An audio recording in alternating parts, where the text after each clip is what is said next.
46তম BCSC এর গণিত প্রশ্নের সমাধান। কোন ভগ্নাংশটা 2/3 থেকে বড়? আমরা সহজে এটা নির্ণয় করবো। 2/3 থেকে বড় আমরা এই ভগ্নাংশগুলোর মধ্যে থেকে দেখবো।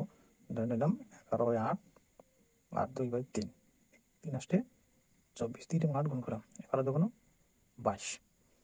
এই ভগ্নাংশ থেকে এই ভগ্নাংশটার মান বড়, এখানে হচ্ছে 24, এখানে কত 22। এখানে হচ্ছে কোন ভগ্নাংশটা 2 থেকে বড়, তাহলে এটা হচ্ছে এই ভগ্নাংশটা বড়। অ্যান্সার হচ্ছে আমার 8/11। বার্ষিক 5% হারে মুনাফার 400 টাকা 2 বছরের চক্রবৃদ্ধি মূলধন কত? আমরা এটা শর্টকাটে করছিলাম। চক্রবৃদ্ধি মূলধনের সূত্র অনুযায়ী সি সমান সমান পি 1 প্লাস আর এন। এটা দিয়ে আমরা সহজে করতে পারি, অথবা মোট সংখ্যা কত 400 গুণন এখানে কত আছে, কত পার্সেন্ট হার 5% যোগ 5% মানে কত 105। তাহলে আমরা সহজে করতে পারি 105 কত পার্সেন্ট, কয় বছরের 2 বছরের গুণন 105 2।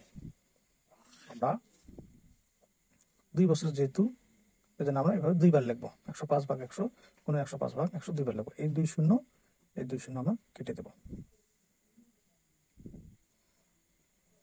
100 এখান যদি কাটি 5 দিয়ে আমরা কাটি, 5 বেশি 100, 5 দিয়ে কাটি 5 গুণ 10, 5 একে 5 কত হলো 25। এই 4 দিয়ে বিয়োগ করি 4 5 20, এই 5 দিয়ে আবার এই 105 কে যদি কাটি 21, 21 আর 21 গুণ করলে হবে 441। এরপরে আমরা দেখি 3x - y = 3 হলে 5x + y = 21 হলে x - y এর মান কত? আমরা মান দেখি অ্যান্সার গুলো বলতে পারবো। কিভাবে দেখো, x এর মান যদি আমি 3 দিতে চাই, x এর মান এখানে কত আছে 2, তাহলে x এর মান যদি 2 হয় 2, তাহলে আমরা কত পাচ্ছি 3 দুগুণ 6 আর 6 থেকে y এর মান যদি 5, 6 থেকে বদলে 1 হবে না। আবার যদি x এর মান আমি 2 ধরলেই হচ্ছে না, x এর মান যদি 3 ধরি তাহলে 3 3 কে 9, 9 থেকে 5 বাদ দিলে 4 হচ্ছে না, 3 3 কে 9, 9 থেকে 6 বাদ দিলে, তাহলে x এর মান যদি আমরা দেখো ঘর নাম্বার অ্যান্সার আমরা পাবো। x এর মান যদি 3 ধরি 3 মাইনাস মাইনাস y এর মান কত দিলাম 6, তাহলে 3 3 কে 9, 9 থেকে 6 বাদ দিলে থাকে 3। তার মানে এটা শর্ত এটা আমরা পূরণ করতেছি। আবার এখানে আছে 3 5 15, 5 3 প্লাস y, y এর মান কত 6, 3 5 15, 15 আসছে কত হয় 21, তাহলে এখানে হচ্ছে 3, এখানে আছে 21, তাহলে আমাদের অ্যান্সার আছে ক। শর্ত শর্ত কি, এখানে হাফ, হাফ মানে গুণন অবস্থায় আছে 2x - 3, আচ্ছা হাফ হাফে লিখলাম, এখানে +1 আছে এদিকে গেলে হবে মাইনাস, তাহলে 5 থেকে 1 বাদ দিলে 4। এখন এটাকে আমরা x - 3 সমান গুণ অবস্থায় আছে হাফ, ওদিকে গেলে 4 দুগুণ 8, তাহলে 2x - 3 8। এখন আসলে 8 কে আমরা যদি ভাঙাই 2x - 3 সমান 2 এর উপরে 3 পাওয়ার দিতে হবে, বেশ একে গেল, তাহলে x -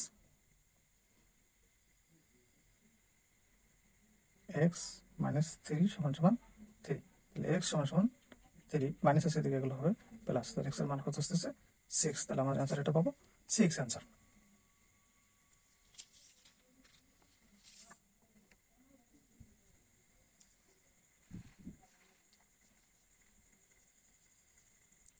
একটি সিলিন্ডার বৃত্তের তলের ব্যাসার্ধ 2 সেন্টিমিটার এবং উচ্চতা 6 সেন্টিমিটার, উহার তলগুলির ক্ষেত্রফল কত? তলগুলির ক্ষেত্রফলের সূত্র আমরা এখন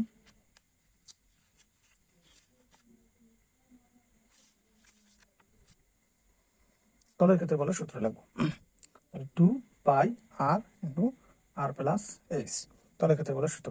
এইখানের মধ্যে ব্যাসার্ধ, তার মানে r এর মান আছে 2, উচ্চতা এই সমান সমান কত 6, তাহলে আমার মান বসাই 2 পাই r এর মান 2, r এর মান 2 প্লাস h এর মান 6, তাহলে যদি কোনো 4 পাই, এখানে গুণ করলে আসতেছি পাচ্ছি আমরা 4 6 2 8, তাহলে যদি কোনো 4 4 কত হয় 32, 32 কত আসতেছে পাই, তাহলে 16 পাই 32 পাই 36 পাই 48 পাই, আনসার কত পাবো 32।